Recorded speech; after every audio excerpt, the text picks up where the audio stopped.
আসসালামু আলাইকুম। আজকে একটা ক্লাস 5 এর সৃজনশীল প্রশ্ন নিয়ে আসছে, তো তোমরা দেখো সবাই। আচ্ছা, তোমরা কি প্রস্তুত? আচ্ছা দেখো, আমরা এখন প্রশ্ন করব। আমাদের প্রশ্ন বোঝাটা সব থেকে বেশি ইম্পর্টেন্ট। দেখো বলছে, নজরুল সাহেব তার গ্রামের 250 জন দরিদ্র মানুষের জন্য 320টি 500 টাকার নোট দান করলেন। দেখো, অবশ্যই মানতে হবে নজরুল সাহেব একটা দানশীল ব্যক্তি, খুব ভালো মানুষ।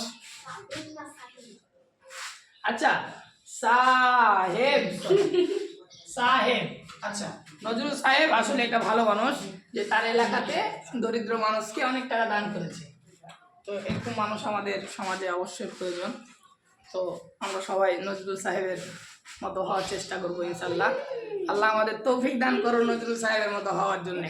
আচ্ছা যা হোক, দেখো আমাদের প্রশ্নটা আবার পড়ি, যে নজরুল সাহেব তার গ্রামের 250 জন দরিদ্র মানুষের জন্য 320টি 500 টাকার নোট দান করলেন।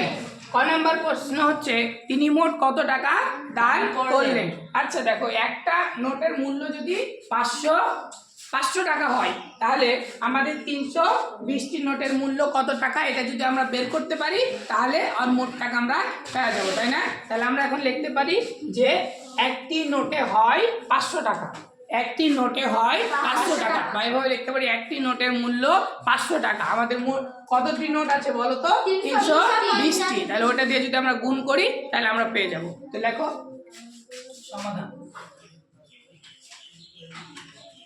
সমাধান ক।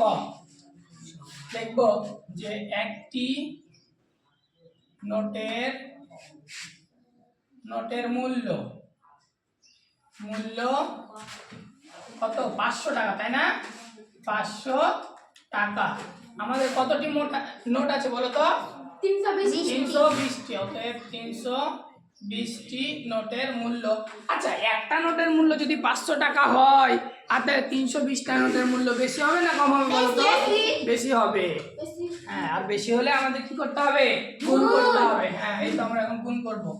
500 গুণিত 320 টাকা। দেখো, আমরা গুণটা শর্টকাটেও করতে পারি বা কাটকাটেও করতে পারি। দেখো, আচ্ছা এভাবে যদি আমরা গুণটা করি, তাহলে দেখো তোমার এখানে কি অর্ধেক সময় শেষ হয়ে যাবে। তোমরা আগে কি করবা, আমি একটা শর্টকাট নিয়ম শেখাই। আচ্ছা, এগুলো মানে নিয়ম শেখাটা উচিত না, তবেও মানে এটা জানাটা ভালো, আমাদের সময় অনেক বাঁচবে। তো আমরা দেখো, আমরা মনে করো এখানে শূন্য থাকবে না, এখানে দুইটা শূন্য, এখানে একটা শূন্য থাকবে না, এখানে দুইটা শূন্য থাকবে না। আমরা শূন্য ছাড়াই গুণ করব, তাহলে গুণটা আমাদের খুবই ছোট হয়ে যাবে। তাহলে দেখো, আমরা যদি এভাবে করতে যাই, যে এখানে 32, একটা শূন্য বাদ দিয়ে দিলাম, এখানে দুইটা শূন্য বাদ, 5। আচ্ছা দেখো তো, এই গুণটা কে পারবে না বলো তো? আমরা ক্লাস 5-এ পড়ছি, এটা হচ্ছে ক্লাস 1 এর বাচ্চাও পারবে। তো দেখো, আমরা 5 দুগুণা কত জানি বলো তো? 5 দুগুণা 10, 10-এ 0, হাতে থাকলো 1, 3 5-এ 15, আর হাতে রেখে 16। এই যে এখানে 160 পেয়েছি, আর আমাদের কয়টা শূন্য বাকি ছিল দেখো? 1 2 3। তাহলে আমরা 160 এর পরে 3 বসাই দিব। 160, তারপর 1 2 3, এত টাকা। দেখেন, তাহলে আমাদের 1,60,000 টাকা। কি মহৎ ব্যক্তি, বুঝছেন? একটা গ্রামের দরিদ্র মানুষের জন্য তিনি 1,60,000 টাকা দান করছেন। তাহলে আমরা উত্তরটা পাইলাম, তিনি মোট কত টাকা দান করলেন। তাহলে উত্তর তিনি 1,60,000 টাকা দান করলেন। এটা আমাদের উত্তর। তোমাদের কি তোলা হয়েছে? তুলে নাও, আগে তুলে নাও।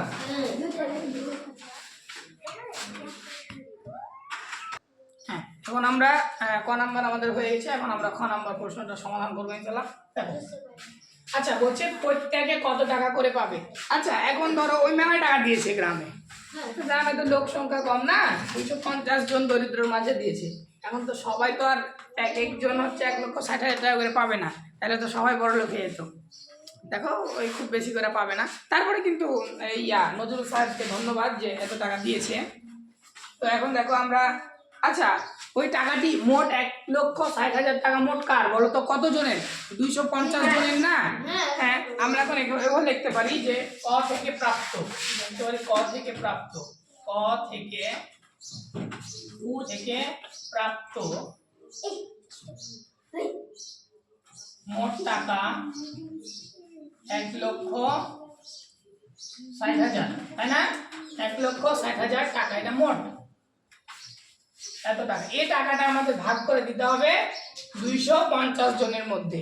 এই 1,60,000 টাকা ভাগ করে দিতে হবে 250 জনের মধ্যে। তাহলে আমরা এভাবে লিখতে পারি। আর আমাদের জানতে চেয়েছে প্রত্যেকে কত টাকা করে পাবে। আচ্ছা, তোমরা কি জানো প্রত্যেক মানে কি? প্রত্যেকে মানে একজন, প্রত্যেকে মানে হচ্ছে একজন, একজন কত টাকা করে পাবে। আমরা এখন লিখতে পারি যে 250 জনে পায় 1,60,000 টাকা। লিখতে পারি না এভাবে? কারণ অধিক তো টাকা ওইটা। তাহলে আমরা লেখো যে 250 জন দরিদ্র দরিদ্র মানুষ পায়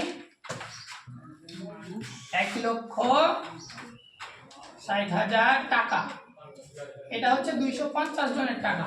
অতএব প্রত্যেক মানে একজন দরিদ্র মানুষ পায়, ভাগ করতে হবে 1,60,000 টাকা, তাই না? এখন দেখো ভাগটা আমরা করি এভাবে, ভাগ কত? 250 টাকা, তাই না? এখন দেখো আমাদের এখানে যাকে ভাগ করি সেটা হচ্ছে ভাজ্য, যেটা দিয়ে ভাগ করি সেটাকে বলে ভাজক। আর মানে এখানে দেখো 1,60,000 হচ্ছে ভাজ্য আর 250 হচ্ছে কি? ভাজক। তার মানে এখন ভাগ করব। ভাগ করার নিয়ম হচ্ছে আমাদের এখানে যদি 3টা সংখ্যা থাকে, এখানে তোমাকে 3টা সংখ্যা দেখতে হবে।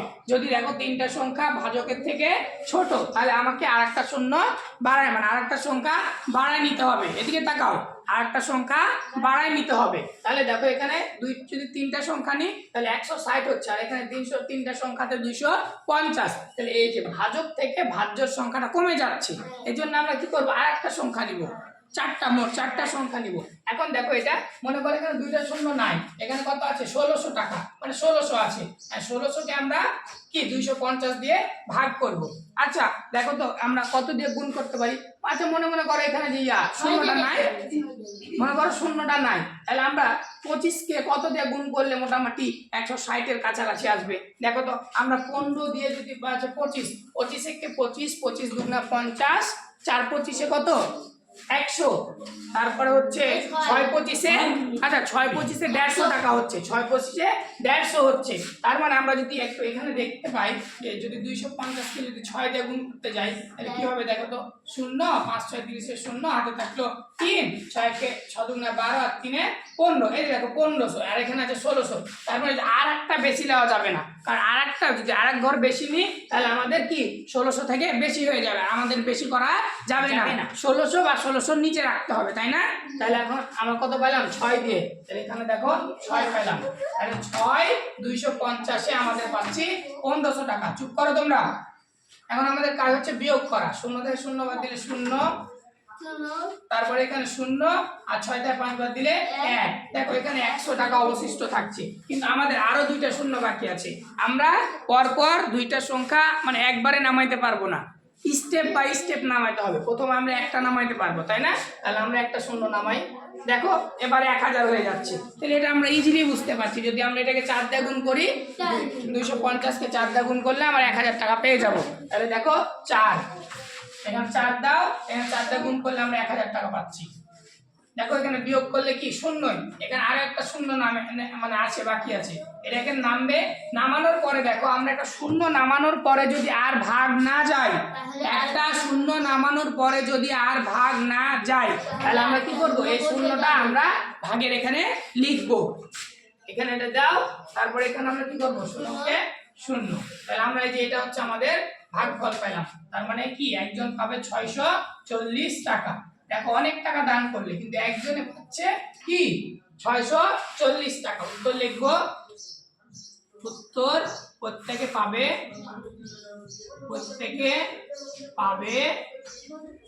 640 টাকা। ঠিক আছে, আচ্ছা বাচ্চারা তোমরা বুঝেছো?